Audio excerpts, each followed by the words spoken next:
various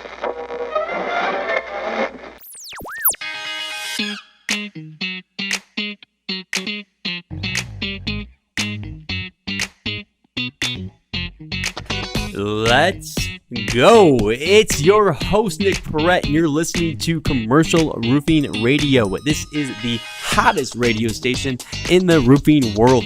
We are your favorite place to hang out, learn, and shoot the shit. So sit back in your truck's chair, relax, and enjoy the show.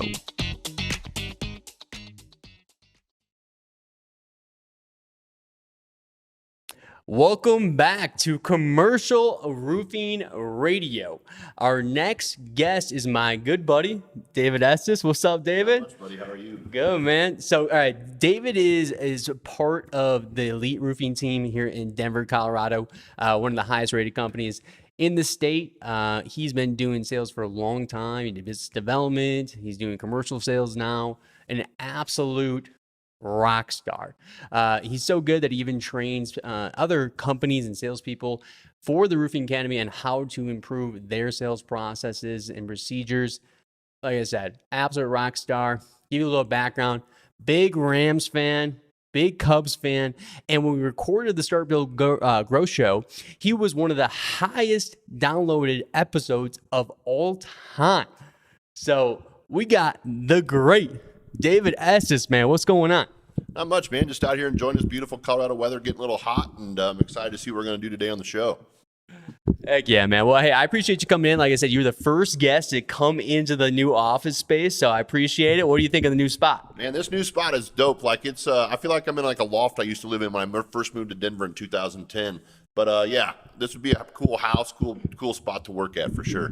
Again, I appreciate you coming by. All right, so I have a couple sports questions, just kind of bring in, get us flowing a little bit. All right, so the first question is, in big moments in life, you always remember where you're at. All right, where were you when the Cubs won the World Series, and where were you when the Rams won the Super Bowl?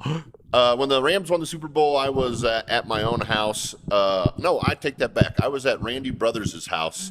The owner of my company, and we were out there with a group of friends just watching that Super Bowl. There was a opponent's fan. We won't talk about who we beat, but the one of the opponent's fans was there. I had to rub it in her face a little bit. And then when the Cubs won the World Series, I was at a bar here, local Cubs bar. Wine Dot something. I forget the exact name of it, but man, it was a heck of a celebration. Something I love to do, and I've got to go up to the Wrigley Field area. I couldn't afford a ticket at the time, but I was up in Wrigley Field for Game 5. I'm sorry if I got the game number wrong, but dude, it's just fun to be around those group of fans when you're winning a game like that. It's awesome. Yeah, especially after all those years of not getting it done. To finally get it done, man. Johnny that works with us, he's a huge Cubs fan too, so he definitely remembers where he was at during that time. So, today we're really going to be talking about, hey, how to be an elite commercial roofing salesperson, right? You know a thing about that. You might work for Elite, but you're also an elite commercial roofing salesperson, right? So tell us a little bit about, your sales career, how you've developed, and I guess, how you've developed, right? What's really helped you get to this point? Yeah, so it's kind of a weird story. I've never had a sales job before in my life. I worked at an estimator behind a computer for a long time in the flooring business. Randy gave me an opportunity to do business development because he knew I like to talk to people. I really do. I'll talk to a squirrel. It's kind of my little pitch. Like, if you want to, let's go talk to a squirrel and I'll have a good conversation. But, I just try to be the friendly, honest guy in the whole situation. I don't really have like an exact sales pitch. Ryan Groth over there at Sales Transformation Group has done a great job of coaching me.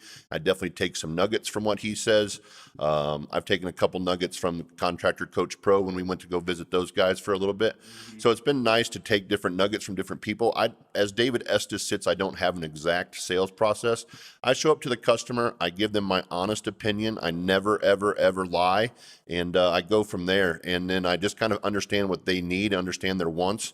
And then I try to solve their problem. And Ryan Groth helped me come up with a good saying that I love solving people's roofing frustrations. And that's where I really enjoy my job, is help solving those problems that people can't find. And first off, I apologize for the one mic. I wasn't smart enough to be able to figure out how to get both of them to work. So eventually, one day, I hope I'm able to. But until now, we'll be going back and forth. No, you've been unbelievable in terms of what you've accomplished in the sales side, right? With business development, now going into the commercial, really helping building that out for Elite.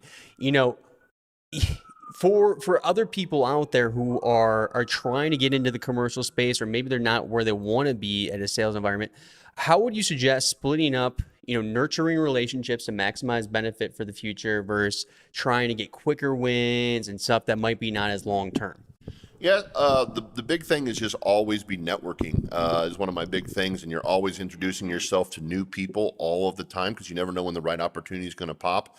I mean, I've got luck with commercial real estate agents, different like contractors. But yeah, always be networking is my big thing, and then the sales will come once you get to know it, and then rely on your reps a lot.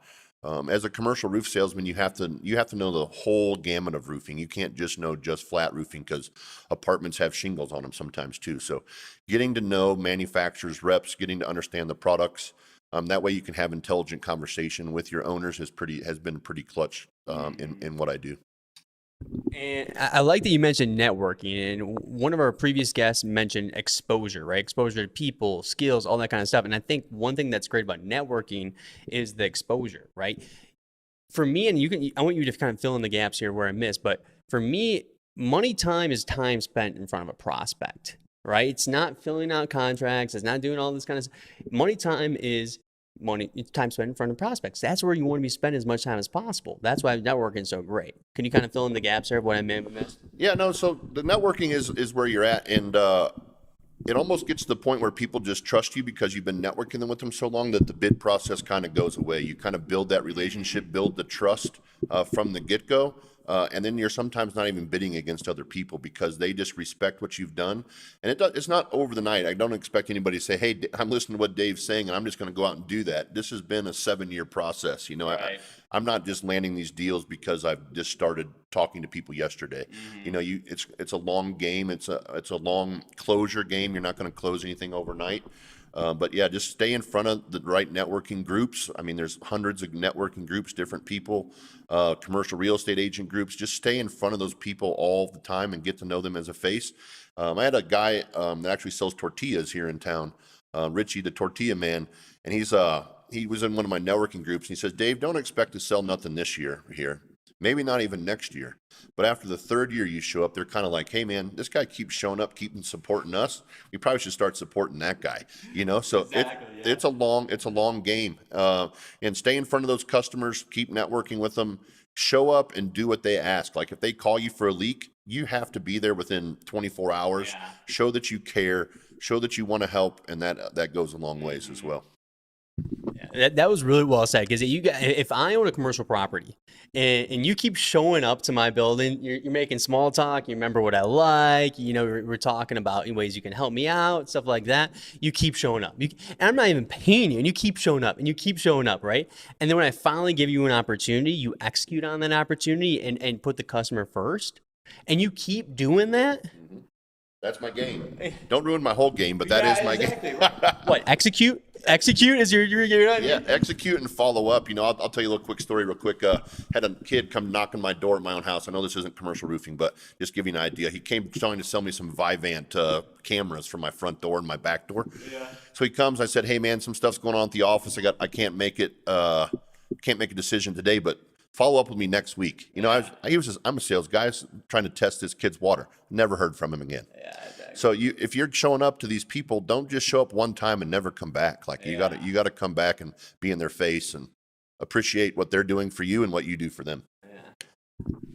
And another great point with the follow up. I was doing some research, just sales stuff, and looking for stuff. We got some stuff going on that's putting together, and it said like I think 44% or 48% of people they don't follow up. It's one touch point and they're done. I've heard rumors it's up to 90% of people never follow up past the first time.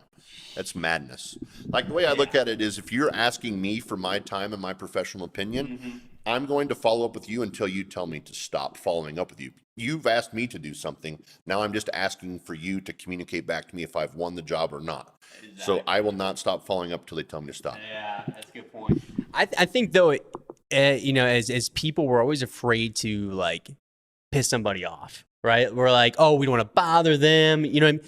So what's the proper way to follow up? Is there any kind of process that you should follow, or do you just need to get out of your own head and pick up the phone or go over to their place and go talk to them?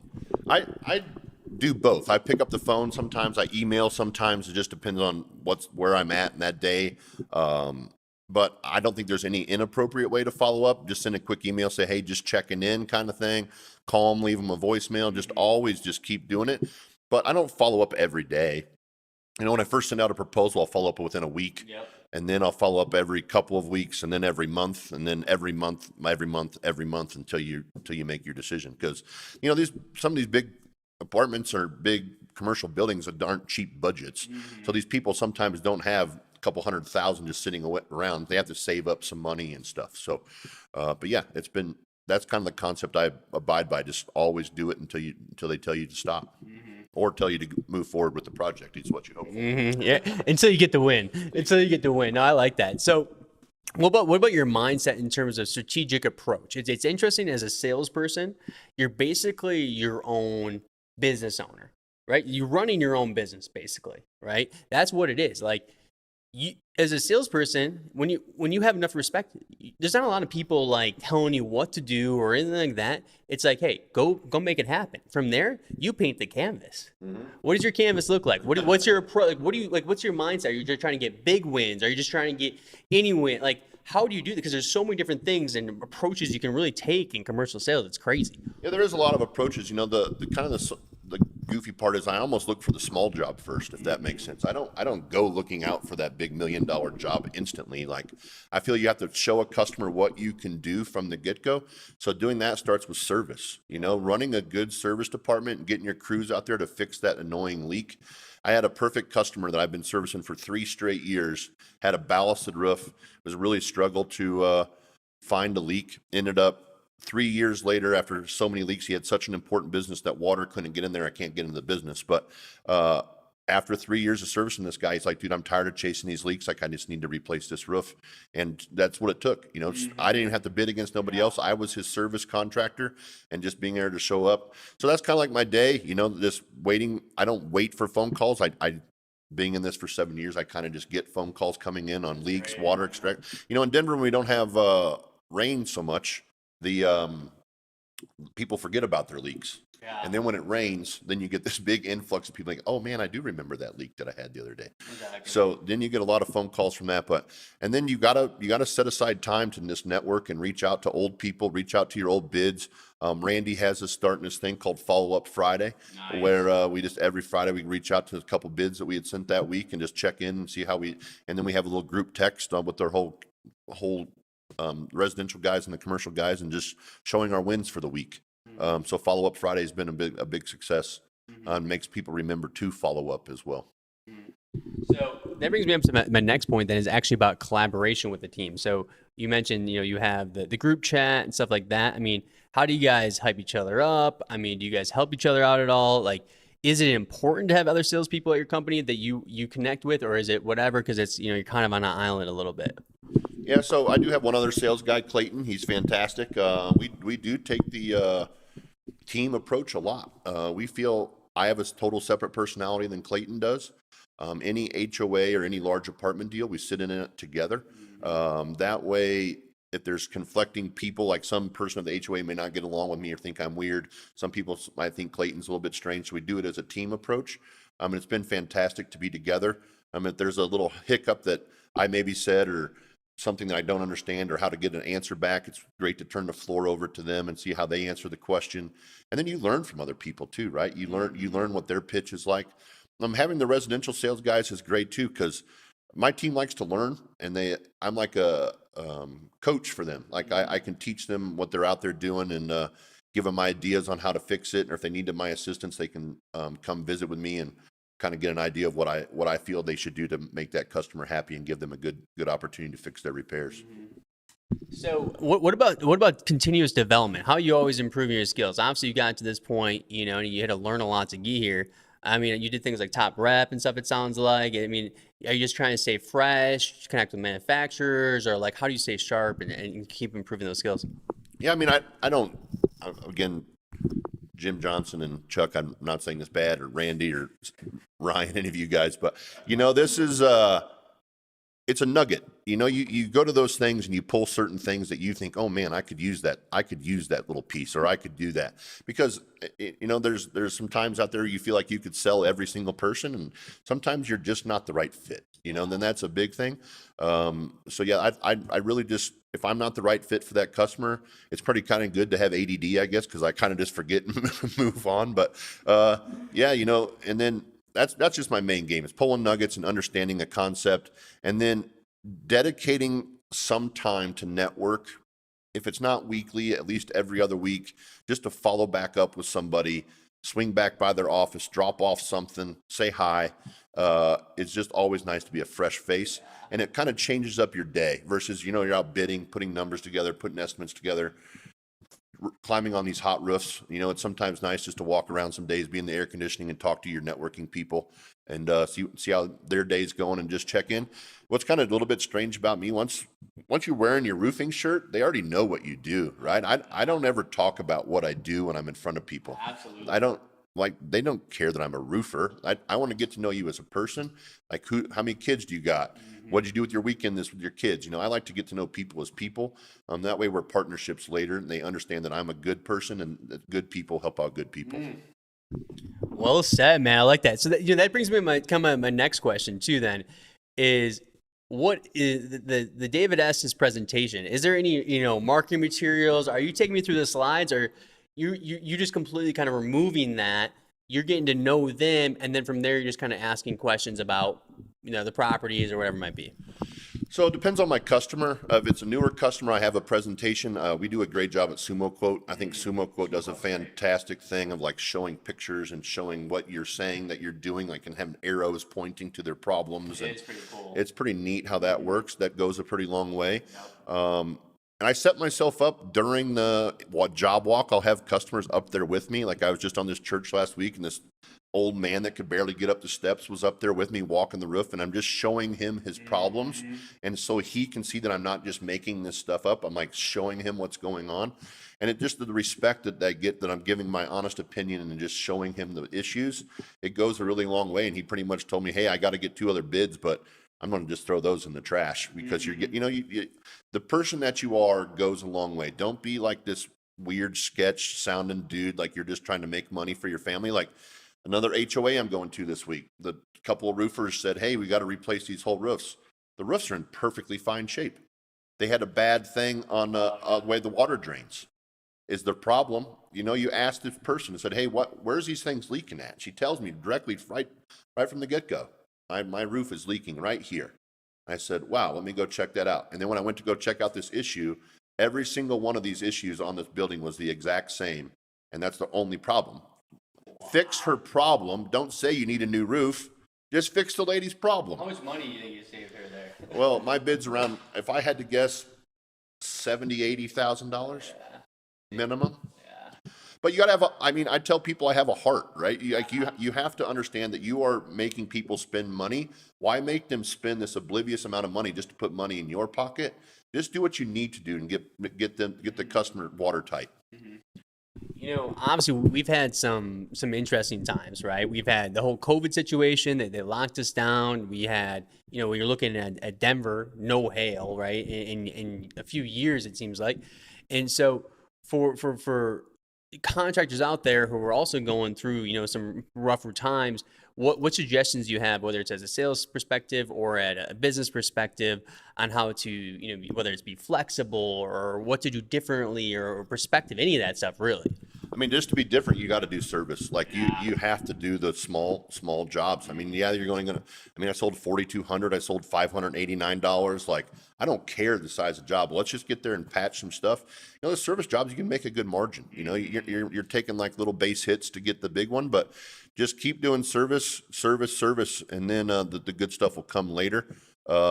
right now, roofing is just a fun treat. All construction, I think, just waiting on materials. But something so simple as a roofing screw is almost impossible to find right now. So just be honest with your customers and just be like, hey guys, I'm going to need a box of screws on this. It sounds like we might be a month out. I probably can't do anything for a month, but I might be able to come up here and temporarily fix this to hold you over, and I'll have to come back and do my permanent repair later once my materials come in. So don't be afraid to like tempt something in, to just do your best effort at that and then come back later and do the final repair.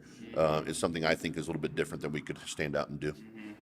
Yeah, you keep bringing me to my next question, because that was going to be my next statement. Was going to be, wow, with the material shortage and all that kind of stuff, you don't really know how to handle that. So it seems like that's what you're doing, is you're temporarily fixing some situations on the roof, and then from there, waiting for the products to come in, letting the customer know. But what about that's more, I would say, at a production standpoint, right? You already got that closed. What about people who you are trying to close?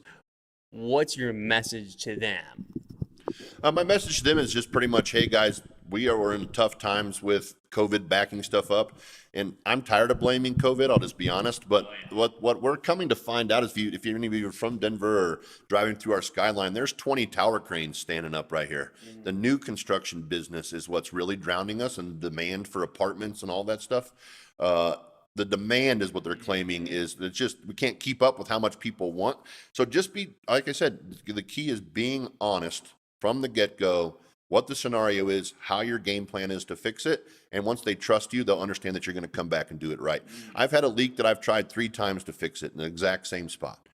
And I'm just like, guys, well, this is insane. Like, I brought my manufacturer's rep up and said, hey, you had me use your product. Yeah. This is what's going on. Why is this thing still leaking? Yeah. Well, after a long time of getting the reps out there, I determined there's too much moisture underneath the roof. So I got to basically re-roof this because there's too much water getting in. It's these old roofs these built-up roofs are meant to last 50 years. Well, this thing's about 65 years old, and it's kind of reached its max. So too much water's getting in from somewhere else, not where we're thinking it's coming in. We just kind of we got to redo it. So it's kind of knowing, part of this game is knowing the systems that are there, knowing what you're looking at, and understanding, and like I said, leaning on your manufacturer people to help you out in situations you don't know. And I mean, I bring my installers with me. I bring whoever. Perfect situation. I have 3 techs or 4 techs that do my service for me. Mike Medina, Jason, and Jose and G. And I couldn't find 5. There was 5 leaks on this building, and I found 1 of the 5. So I was like, hey guys, it's all under ballast rock. I said, hey team, I need you guys to come up here with me. Bring some shovels. We need to start moving some stuff. Just getting another set of eyes on it, and a guy that's been doing this for years helped me find the 4 other leaks within a few minutes of being up there. I was like, oh man, I didn't even look over there for that. Just learning from other people. I think that's why I like commercial roofing is I may be considered a master of it, if you want to say that, but I don't ever want to call myself a master of it, because if you become a master and you stop learning, it becomes boring and monotonous. I always like to be learning and absorbing what other people are telling me and how to fix it. That way my job is always fresh for me and enjoyable. I do like that, actually, the master statement you made there, because we just hit 5 years. So I was kind of thinking about, what if I learned in 5 years, right? And so I remembered that 10,000 hour rule, right? They say it takes you 10,000 hours to become a master at something, right? So I took my 5 years and I averaged like 40 or 50 hours a week or whatever it was. And I'm at like 13,000 hours of running a business. And I still have no idea what I am doing.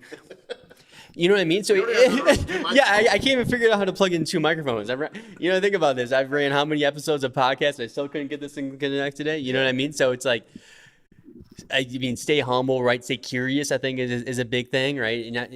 You absolutely want to have that confidence, but you want to be, humble, but be curious, right? Be curious. Always be listening, right? I heard another quote that was like, a statement closes the mind, a question opens the mind. Correct. So I'm about that. I also, there's some goofy situation, I don't know how many people know, but Randy has a business partner, Cody, and there'll be some situations that pop up, and I'll be like, hey man, how do I address this? Like, what do I do?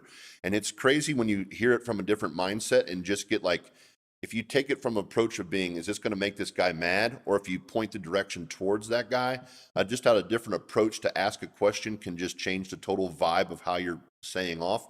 I may be a guy that's like more blunt, I guess, or more upfront and just like straight to the point.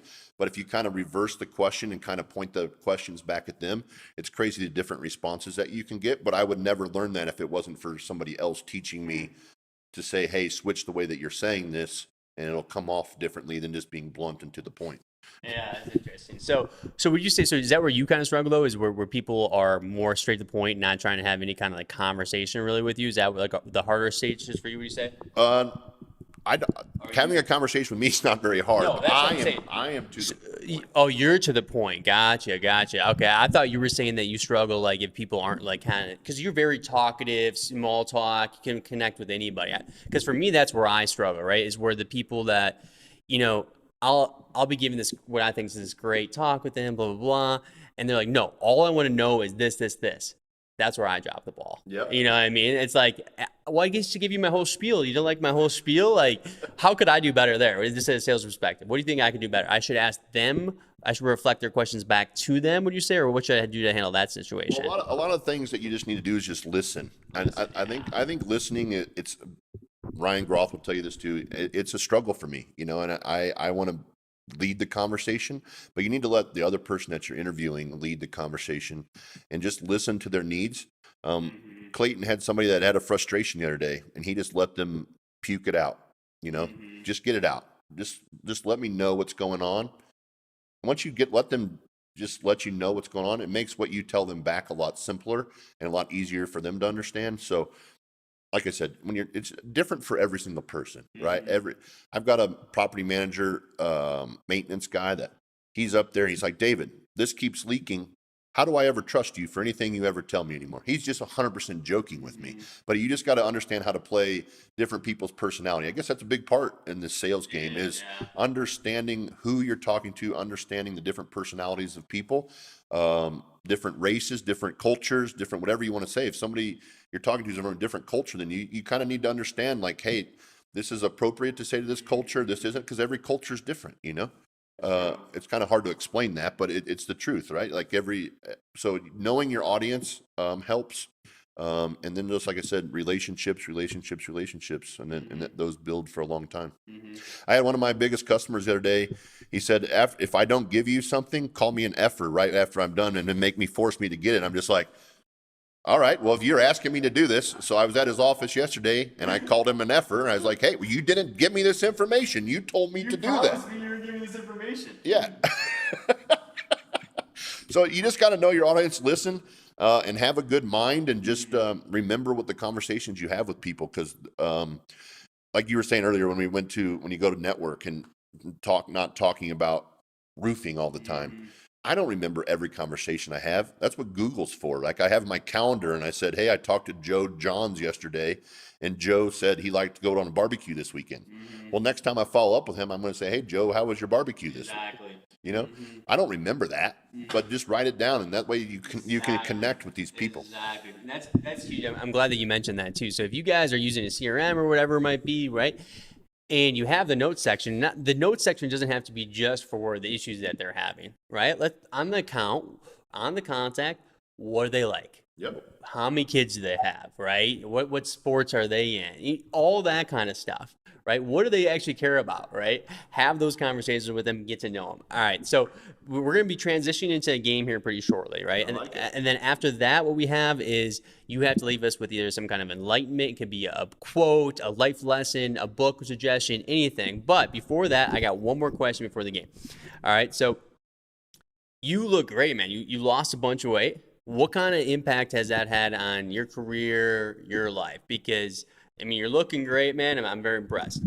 Yeah, you know, there's little health issues going on, you know, but I decided to tag team with a buddy of mine that I've known here in Denver for 10, 11 years, one of Randy's college team roommates, and he lives in my town in Highlands Ranch down there. And I said, hey, I need a partner in this working out game. And I'm just maybe need a little motivation, somebody to talk to or something. But he's like, hell, if you want to do it, I'll do it with you. So on Tuesdays and Thursdays, we started working out at 6 a.m. in the morning, which I'm not going to lie, sucks to get up and like actually do it. But if you wait till the afternoon, just for me personally, I was never going to be an afternoon workout guy. Like I'd go home and crush a nap in the afternoon versus go to the gym, you know? So I wake up at 5:41 every morning, or on Tuesday, Wednesdays, and Thursdays, or whatever we're doing this week, you know, and just starting to work out. And I'm not saying I'm there trying to run a marathon. That's never going to be me. I'm not there trying to be Mr. Fitness Model standing on the stage, but I figured doing something is better than doing nothing. And I was doing nothing for a really long time. So building or getting, I guess, your immune system or your metabolism or whatever those words are, getting that back in shape. You know, if I've lost about a total of 22 pounds, I stopped eating ice cream as much, cut out some sweet tea. That stuff's so good, you know, but you got to cut it out. So that's helped a lot, you know, just changing your diet. I mean, I'm not here to tell you I am zero healthy, but just changing your attitude and changing your stuff does make you feel good. I swam this morning, you know, your skin feels like it's still stuck in chlorine, but you know, I got a little swimming in, and at least I sat in the sauna for 20 minutes, and it wasn't crazy. You know, I wasn't out killing myself and I feel like crap, but I did something this morning, you know, which is better than just waking up and doing nothing that morning. So. Amen to that, man. Well, I'm proud of you, man, and it's been a pleasure. I appreciate all the information you shared with us today. And now we're going to play a little bit of a game, all right? So are you ready to be a roofing millionaire is the game, all right? So you got two lifelines. You got the 50-50, right, which eliminates two of the wrong answers, leaving you with a 50% chance of getting it right. And then you have a phone a friend. So you can call anybody you want. If they don't answer, that sucks, all right? So to start, all right, question one. Kurt Warner, and you can't be looking over here. This is the first live one I've done, so I can't let you look over here. I'm going to turn down the brightness, too. I don't trust you. All right, Kurt Warner is the Super Bowl MVP or Super Bowl winning quarterback of the Rams. In 1995, he had no choice but to sign with an arena football team. What team did he sign with? Is it A, Tampa Bay Storm, B, Iowa Barnstormers, C, LA Kiss, or D, Philadelphia Soul? Man, since I thought it was something in Canada, I'm going to be wrong. I'm going to guess the Tampa Bay team. That is incorrect. I actually have seen Tampa Bay Storm play live, though, and it was okay. It was okay. But yeah, he was actually on B, Iowa Barnstormers, all right? So Elite Roofing is one of the highest rated companies in Colorado. How many 5-star reviews do you have? Is it A, 97 reviews? No, that's not right. B, 150 reviews? C, 375 reviews? Or D, 258 reviews? I am the luckiest man alive, and I know that it's over 300, and you only gave me one that was over 300, so I'm going to go 373. It looks like it is C. You are correct. 375. Congrats, man. And so, oh man, I might have blown one of the questions for you. So you might get this next one over here, right? But all right, before that one though, we got question 3. According to HubSpot, majority of salespeople felt this was the hardest part of the sales cycle. A, prospecting. B, qualifying. C, closing. Or D, following up. I want to say qualifying. It's A, prospecting. You know, what I don't get is I keep having guests come on here. They never use the lifelines. You know what I mean? It's like, if you're not 100% confident, why not just get rid of 2 of them? You know what I mean? I don't get it. Change his phone number, and he won't give me his new one. So I couldn't even call him. And in Hawaii, it's 2 a.m, so it doesn't count. All right. Question 4. What percentage of salespeople quit after one follow-up? Is it A, 10%? Is it B, 35%? Is it C, 27%? Or D, 44%? I think you said 44% earlier, so I'm going to say D. I gave you that one. I thought it was a different episode that question was on. Rookie mistakes left and right today, folks. I'm just glad I was listening. See that? Yeah, exactly. Yeah, exactly. You see, you're working on it. All right. The last question we have here is, the Cubs' first World Series was in A, 1901, B, 1907, or C, 1925, or D, 1933. So it's 1907 and 1908. They went back to back. Woo! Woo! And that is correct. I love it, my friend. So you ended out in a pretty hot streak. So let's see here. You went 3 for 5. That's not too bad, man. So, hold on 1 second. I'm going to get off because no one's actually seen these before. So I'll make sure I actually give you one. Hold on. Make sure that mic doesn't fall on me. Yeah, that one leg, but we're good.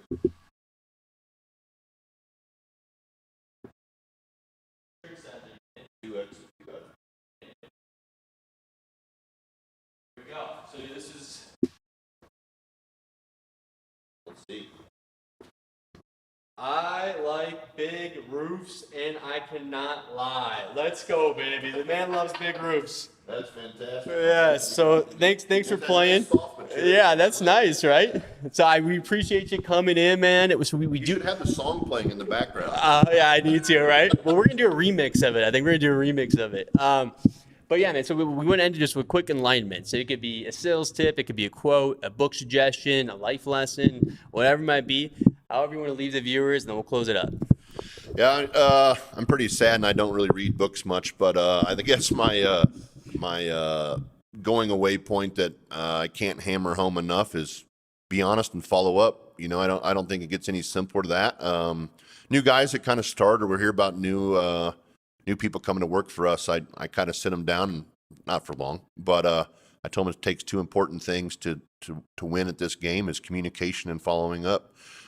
If you can do those 2 things successfully, I think you'll be a successful person in the roofing business. And again, just give your honest opinion. Don't be out there forcing stuff. You don't need it.